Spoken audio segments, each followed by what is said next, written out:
gentlemen, welcome back. This is a TV47 Weekend Edition. I'm usually Stanley Nyeringita. Rhoda Nyamai is on the sign language docket. It is now time to get into the conversation that we have been telling you tonight. Matters artificial intelligence and the factor it has and the fact it is going to be playing when it comes to the 2027 elections. But before we get into this, it is definitely critical to even understand what artificial intelligence is. Where did it even come from? Who even started it? These are the questions that we're going to be giving you and answering for you. So definitely let us start with the evolution of artificial intelligence. It traces back to the 1950s, where a gentleman called Alan Turing started this whole thing. Alan Turing's test to determine whether a computer can basically think back in 1950. 5 years later, we have this mathematician, John McCarthy, who coined the term artificial intelligence. Now, between the 1950s all the way to the 2000s, there has been quite the progress when it comes to artificial intelligence and some of these computer programs being invented. In 1960s, we had the first natural language processing. Don't worry about those big words. We'll be telling you what they mean, called ELIZA, which was created by MIT student called Joseph Weizenbaum. A decade later, another MIT student invented something else, another natural language processing called Shaldu, which was created by Terry Winograd. Now, years later again, we did see the rise of expert systems like Dendral and Mycin. We're going to be also telling you what expert systems are. Now, this particular years as well, in 1980s, Japan launches its 5th generation computer project aimed to develop computers with reasoning capabilities. So now that we understand what and how the evolution of AI has been, let's get to understand what is AI. You have had these two words, and later on Patrick Kinti is going to be also telling us from where he sits what AI is. So AI is basically simulating human intelligence into computers or machines to create the artificial aspect of it. From understanding what AI is, let us also take a look at what are the branches when it comes to AI as well. So the first branch is machine learning, which here the AI systems that learn from data without being explicitly programmed. You don't really have to give data to this particular machine. And here are some of these examples. About 3 of them are going to be taking a look at 2, which is supervised as well as unsupervised. So for the supervised, it uses labeled data sets to train algorithms to predict outcomes and recognize patterns. And then now for the unsupervised patterns, it learns from data without human supervision. So those are the 2. So basically, for the supervised learning, you give it data. For example, if it is photos of cats, you give it photos of cats, and it is able to tell you what this is. For the unsupervised learning, you don't really have to give it data. It finds it for itself. Interesting, right? Another branch of AI is the natural language processing that I was telling you all the way back in the 1960s, traces back there. It deals with the interaction between computers and the human language. Another branch of AI is robotics. This is a branch of AI that deals with the design and development of robots. Another branch here is expert systems. The AI is based computer programs designed to mimic the reasoning and decision-making abilities of a human expert. Now, for the expert systems, I'll give you 2 examples. For medical as well as even for financial. For medical, the diagnosis of it, where a doctor is able to diagnose an illness based on what the symptoms that this doctor can see from the patient, right? Now, for the financial explanation of it, where these particular systems are able to predict how you can have investment opportunities, for example, that is based here on the expert systems. Now, let's take a look at the types, and there are majorly about 2 of them, or rather 3 actually, but then 2 that are common: narrow, or also commonly known as weak, which are designed to perform specific functions. These examples include language translators, virtual assistants, and recommendation engines. Now, if you use your iPhone, you probably know Siri, right? Now, this one falls here on narrow weak, gives specific instructions. For the strong or general, which again, many say it is hypothetical, they simulate entire human personality. It has capacity to utilize its intelligence to resolve any challenges without needing any human guidance. Can you imagine that? Now, you're probably watching us being in the kitchen, and this machine can see that you're hungry. Without any human guidance, it can walk to the kitchen, pick up a plate of ugali and managu, for example, and bring to you without human guidance. We yet to see that as well. And something else that we yet to see is a super AI. Now, this surpasses human intelligence, represents a future form of AI where machines could surpass human intelligence across all fields. For this too, still hypothetical, we're to see really the fruition of them. That is matters, the types of AI. And let's talk about something that you have probably interacted with, right? Now let's take a look at the examples of some of these chatbots. ChatGPT is one that you have. Either you're working, you might have probably just searched using ChatGPT, or if you're in school as well, you might have probably used it. It is one of the AI chatbots. It was introduced all the way in 2022 by OpenAI. Something else, Copilot, introduced by Microsoft a year later in 2023. Also introduced in 2022 August is Perplexity AI, and Gemini, which is owned by Google, was launched in March in 2023. DeepSeek, one that has caused quite the controversy, by Chinese firm, launched by Liang Wenfeng. He's the owner in December 2023, as well as Cloud. It was launched in March 2023. So now that we understand this particular AI chatbots, why don't we use them this particular evening? And we're going to use them by just asking them a very simple question. Who is William Ruto? You and I probably know the answer to that, but let us see what some of these chatbots could actually tell us what these particular answers are, right? Come with me. So we're going to start off with ChatGPT, which you've most probably used. Okay, so because Gemini has loaded here, we're going to ask it the same question. Who is William Ruto? Gemini tells us, I can't help with responses on elections and political figures right now. While I will never deliberately share something that's inaccurate, I can make mistakes. So while I work on improving, you can try Google search. That is according to Gemini. Let us try ChatGPT. And the same question, ladies and gentlemen. Who is William Ruto? It gives us this whole detailed information. Current president, I can definitely read all of it, but I hope you can see it. Gives us the details of when he was taken in, when he took office on the 13th of September 2022, all the way when he was deputy president, all the way the kind of parties that he had, and that is the information that it gives you. Let us try another one, DeepSeek, right? DeepSeek, again, the same question, who is William Ruto? I want you to see the kind of even wording that all of these chatbots give you. William Ruto is a Kenyan politician, tells you, been serving as president of Kenya on that particular date. They now take you to where he was born. Unlike for ChatGPT, gives you all those particular political parties, can even give you even the photos for DeepSeek. Let us try another one here. For Gemini, it had told us that it can't help us with any responses. Let's try a final one here. Perplexity. So Perplexity, we asked it the same question. Okay, decided to again load. Hope it's going to load. Let us just again type the same. So who is William Ruto?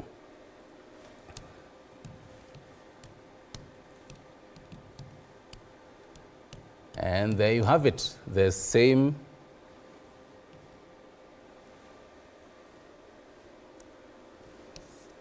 All right, it decided to reload again, but they're going to definitely try. But the whole point is you can definitely see how some of these chatbots give you a different kind of responses for all of them. Now, still the same, our reporter, William Mwege, takes a look at what this particular you know, AI, when it comes to matters, even politics, definitely means on the political conversation, even as we are in the 2027 elections. Wangwana wa Kapsereta mjambo. A rattled political elite. And I want to assure the people of Kenya, our development, our transformation will not be sabotaged by the naysayers. They must fail and they will fail, and Kenya will succeed. President William Ruto weighing into the recent events where some tech-savvy youth took to social media sharing AI-generated images, videos criticizing the Kenya Kwanza administration. And we want them to use the internet to benefit themselves, not to insult others. Tumeelewana jameni? Lakini wale wanataka kutumia internet kufanya matusi, shauri yao. Coming to the rescue of the head of state are his allies who share the anger. Wale wengine ambao wako kwa mitandao kazi ya matusi, ningewauliza waje hapa waone vile vijana wanafinya kompyuta na pesa inaingia kwa mfuko.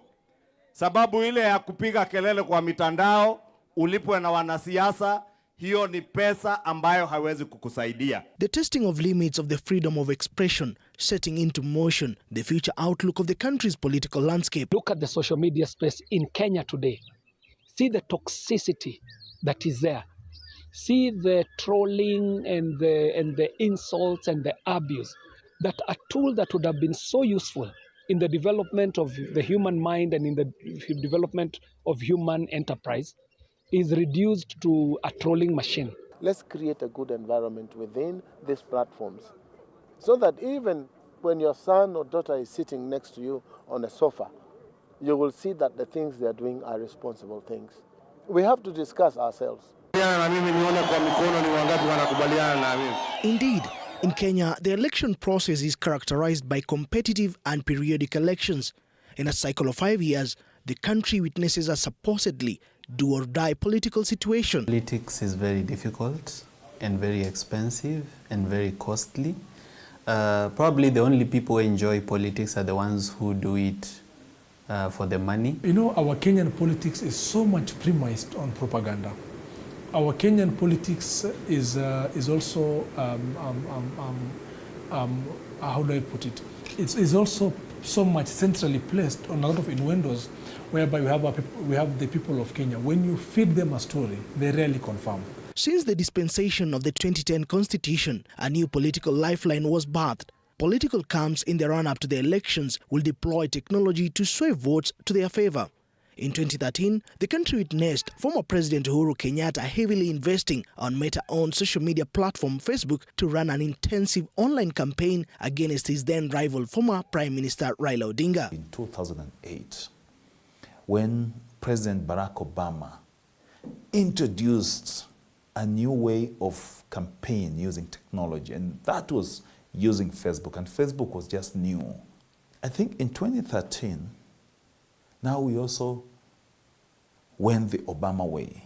And in fact, the whole world embraced the new technology that was use of Facebook. With the election in Kenya in 2013, the elections of the US in 2016, and even the current, the just concluded elections in the US, you can tell that artificial intelligence has had an influence on how a number of things were taken up in such elections. The following political campaigns, Kenya witnessed political figures capitalizing on technology like never before. But this technology had a catch in it. By the help of technology and social media as recent as in the 2022 general elections campaign period, electorates were hit by a tsunami of misinformation, disinformation before, during and after the August 9th general election. One of the things that we should not let go is the issue on access to information on elections. Because if we do not access the right information on elections, what we are going to do is that we are going to create an opportunity for fake news, an opportunity for misinformation and disinformation, because that was so prevalent. There was a research that was done a few years back about how Kenyans embrace any information that is fed to them. And actually that particular research was by the TIFA polls. It estimated that over 50% of Kenyans, when you give them information, however much or however raw as it might be, they do not go back and do some background check in terms of confirming whether or not the information given to them is true or not. In the present date, technology has significantly advanced.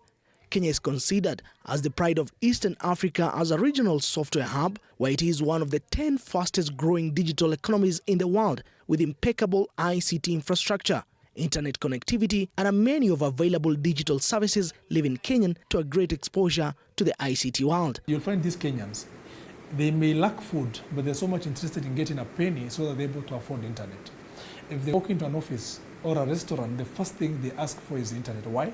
It's because they want to see the current happenings. It tells you that these are people who have embraced technology in the sense that they want to know the current day-to-day happening. Technology is really, really powerful, and the algorithm is in such a way that things go viral very fast. I'm sure even for you who are in the media, you are finding it not very easy to catch up with. These advancements in technology have exponentially thrived. Artificial intelligence taking center stage in this growth. You can look at AI as a program and its capability added to a computer, giving it the functions of reasoning and thinking like a human being, meaning it can be able to read data, look at images, drive automobiles, analyze financial data, and in the process be able to make its own conclusions. And adding to that, one of the most interesting things about AI, it has the capability to learn. Just like before, this new technology caused a swirl in the country's political landscape. Looking at the capabilities of AI, so you can imagine analyzing demographics, being able to identify like the blocks of people who could be voting. And again, with the young guys, with the young Gen Zs, we've seen the images that have been circulating online. You can imagine the damage that can cause to somebody's reputation. We'll end up having a competitive fabrication of various political lines and political leaders. That's how actually it will be a game of propaganda, total propaganda using this particular technological advancement that we have in the country. The possibilities of artificial intelligence within the country's political realm took a full swing during the clamor for good governance led by the Gen Z in 2024 in the anti-finance bill protest, where AI-generated videos, pictures and text were extensively in use. 2027, this is going to be a campaign like no other. It's going to be a campaign full of misinformation, disinformation, half-truth, and deep fakes.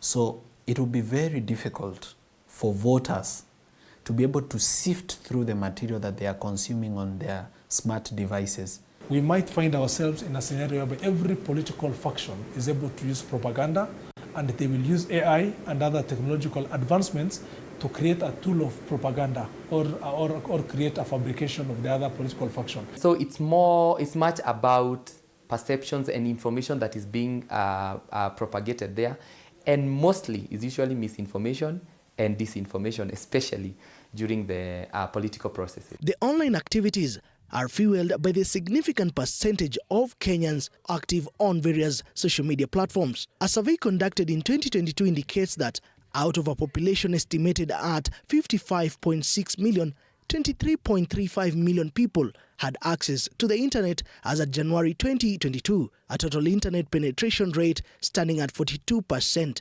According to the Communication Authority of Kenya, there were 59 million cellular mobile connections in 2021, 53.4% being smartphones.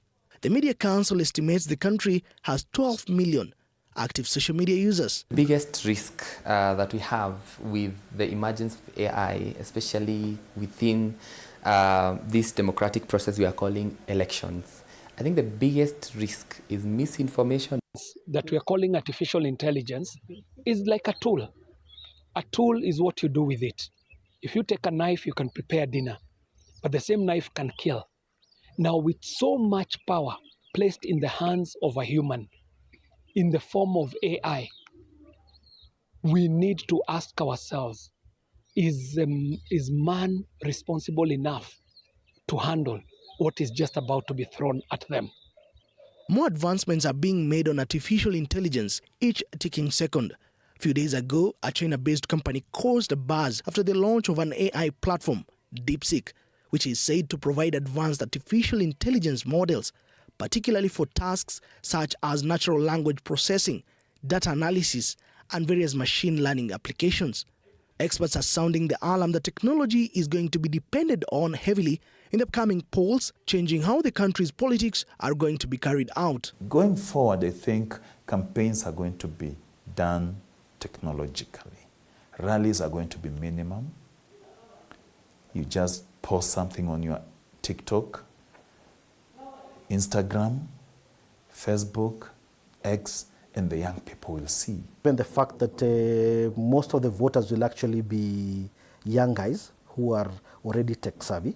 So we will see a lot of battle at the social media, trying to manipulate and to woo voters from one end to the other.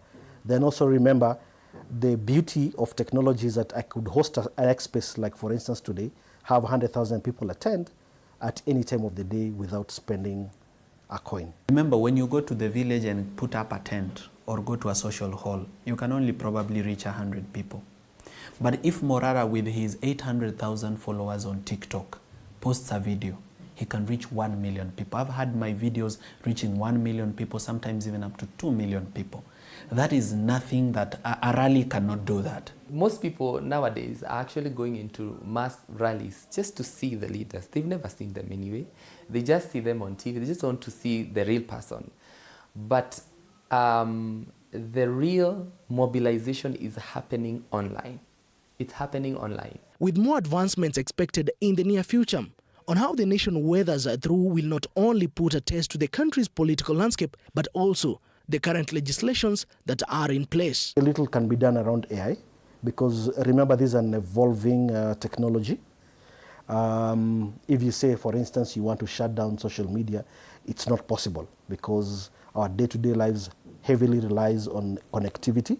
What we need to think of ourselves, when we talk about the Elections Act, when we talk about the Computer Misuse and Cybercrimes Act, let us ask ourselves, because this act is, for instance, the Computer Misuse and Cybercrimes Act is the act of 2018. Since then, what has happened?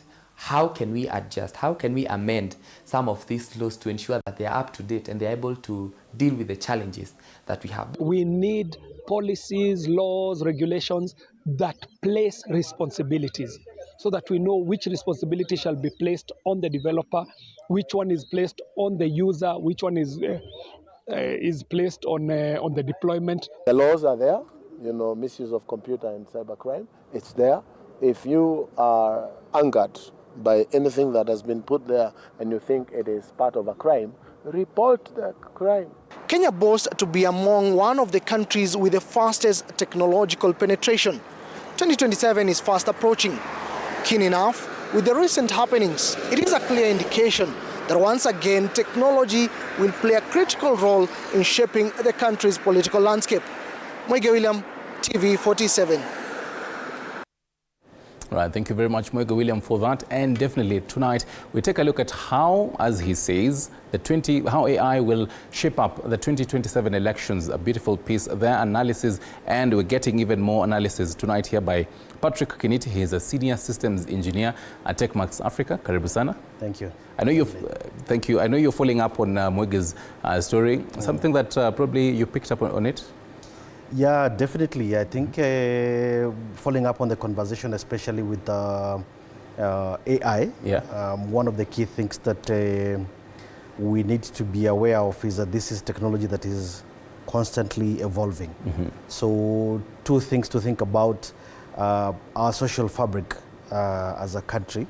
We are now heavily relying on these gadgets. Right. So it means that if I want information today, my first POV is to get up my tablet or my phone, and I want to see what's trending on the social medias. Depending on my age group, the younger guys prefer TikTok. Maybe the guys who are Gen X will be on X, or they'll be on Facebook. So that is going to play a very big role in moving forward. Right. Even before you look at the political scene, I think the first thing is to ask ourselves, how are we consuming information? Right. Yeah. And we being here, even as the voters, yes. when you look at the voters, mostly we've had voter apathy, and mostly young people saying they do not see the need for even going to the ballot. For this particular electioneering year for 2027, and even further electioneering years, even as you say, we are definitely seeing an evolution of AI. Yeah. What do you anticipate in this particular year? Are we going to see another voter apathy on the same? Very good question. So one of the key things that I maybe have observed as an individual is that elections are highly emotive. Yeah. And if you look at the past issues we had last year with the finance bill and how the Gen Zs just came up, it's a movement that nobody expected to happen. So my predictions are moving forward, 27 could be a highly emotional time for the country. And most likely you could see a difference in terms of how people will actually be able to participate. And I think technology has actually made it much easier for the public just to share their opinion. So it means today I can get some information and post it online.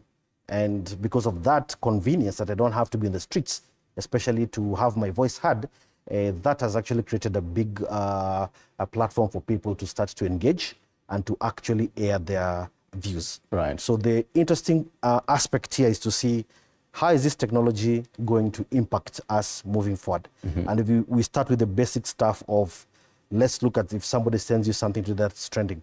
The first time you look at it, it evokes some emotions in you. Okay. So because it's an emotional thing, you may not have that much time to try to figure out, is this even the truth? Yeah. So either do a comment or I forward it to my friends, and before you realize, that story is actually now what people are taking as the gospel truth. And so the question arises here, because we've definitely seen this in different WhatsApp groups, and a photo or a video would be sent. How do I know that this is AI-generated image, AI-generated video? Very good question. So one of the key things to note here is that where we are emotional, we really don't have time to start analyzing. And do fact-checking on the same. And do fact-checking. So that's the challenge with AI. And it's getting better at creating what are called deepfakes. Okay. So people have, this term is being used a lot about deepfakes. So basically that means that this is a digitally forged image. And the challenge with AI, if you looked at the definition, and I like the primer you did on AI, one of the key things to note is that the capability of this technology to self-learn, or to be able to use a model or to use an algorithm to be able to predict what's the next thing to happen. So the deepfakes are actually generated using a very interesting technology where we have two models here. So there's the forger model, and then there's a detective model. Okay. So what the forger model does, tries to mimic Stanley's image, and then hands over to the detective and tells him, can you just try to verify this image is a fake. Right. So the detective model tries to, of course, starts to run the algorithms, picks up a few pixels that are not accurate, sends back to the forger, tells them, hey, you need to work on this area for your fake image. Right. Then the forger now reworks, sends it back to the detective, and this loop continues. Right. Because these are machines that you're using.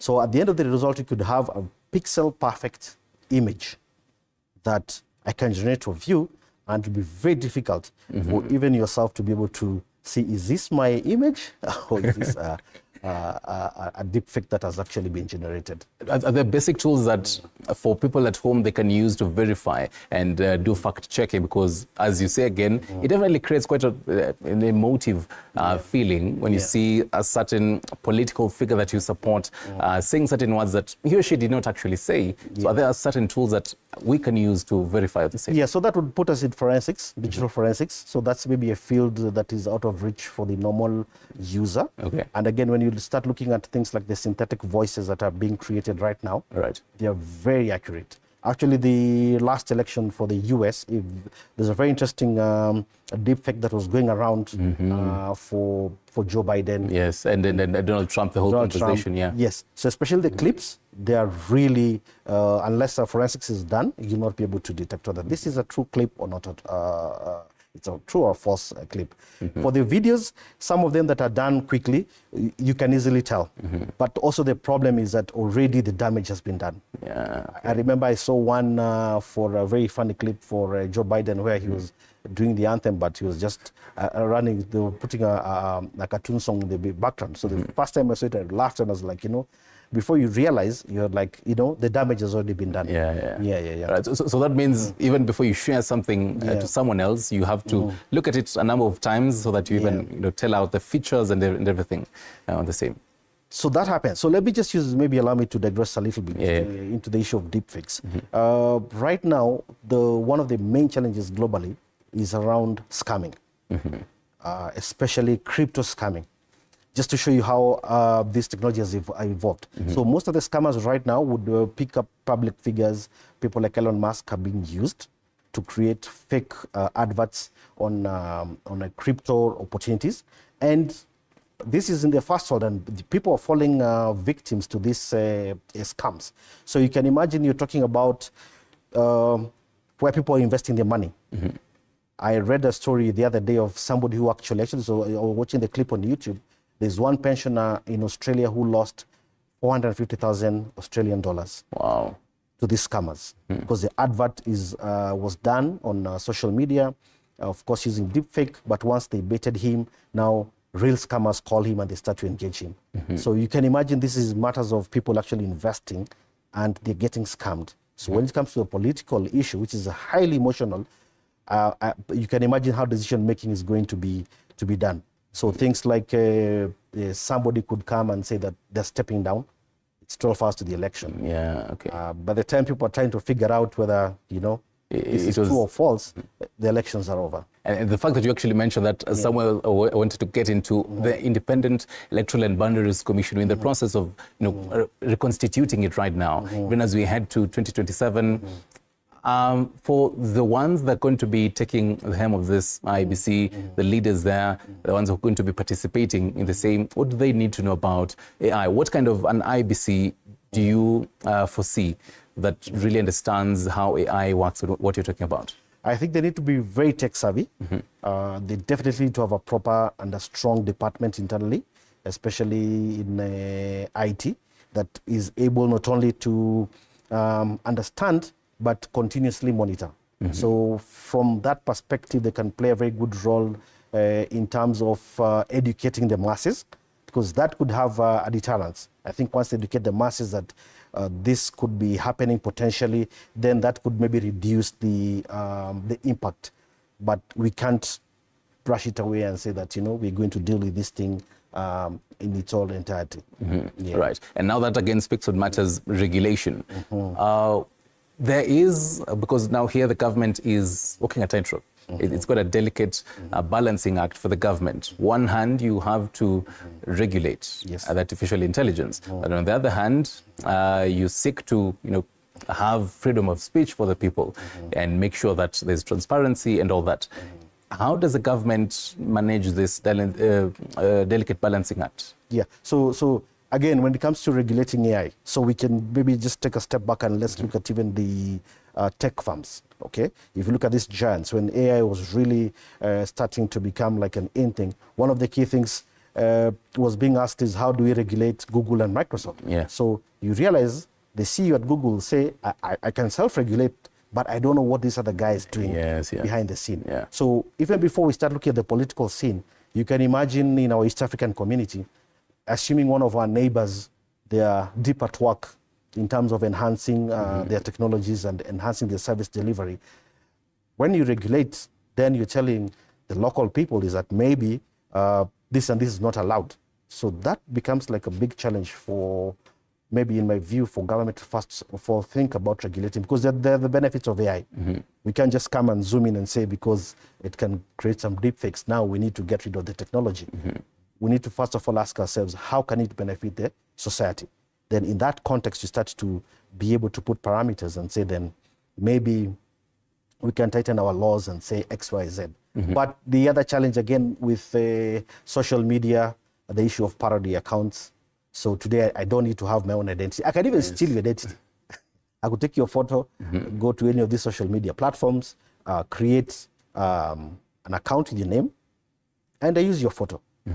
So it's very hard to be able to really regulate this technology because, again, it's readily available. If you have an Apple or a Samsung phone right now, you can already install any of these prompts and use it to be able, these bots, you can be able to install it and do quite a number of things. You can edit videos, you can edit images.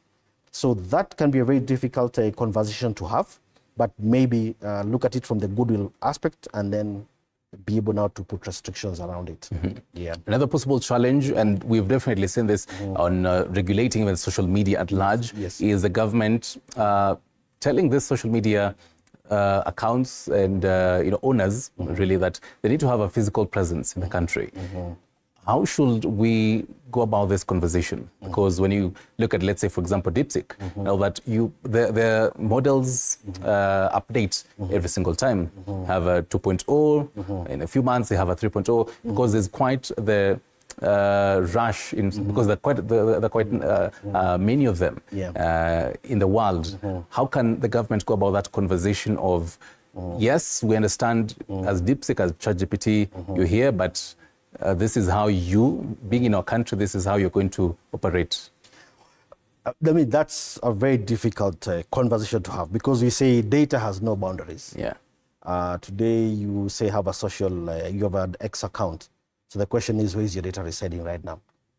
So very difficult to put up a physical boundary on technology and to put a physical boundary on data. So one of the key things maybe to have a conversation around that is to try to maybe have strong enforcement, whereby if we wanted maybe to take down a certain account or take down a certain post, then that maybe there's a tighter turnaround time.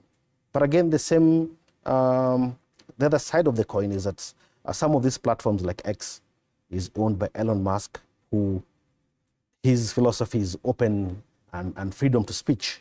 So it's a very tough conversation to actually be able to say that, you can enforce tight restrictions, but some food for thought there. Right. Yeah. And speak of some strict restrictions.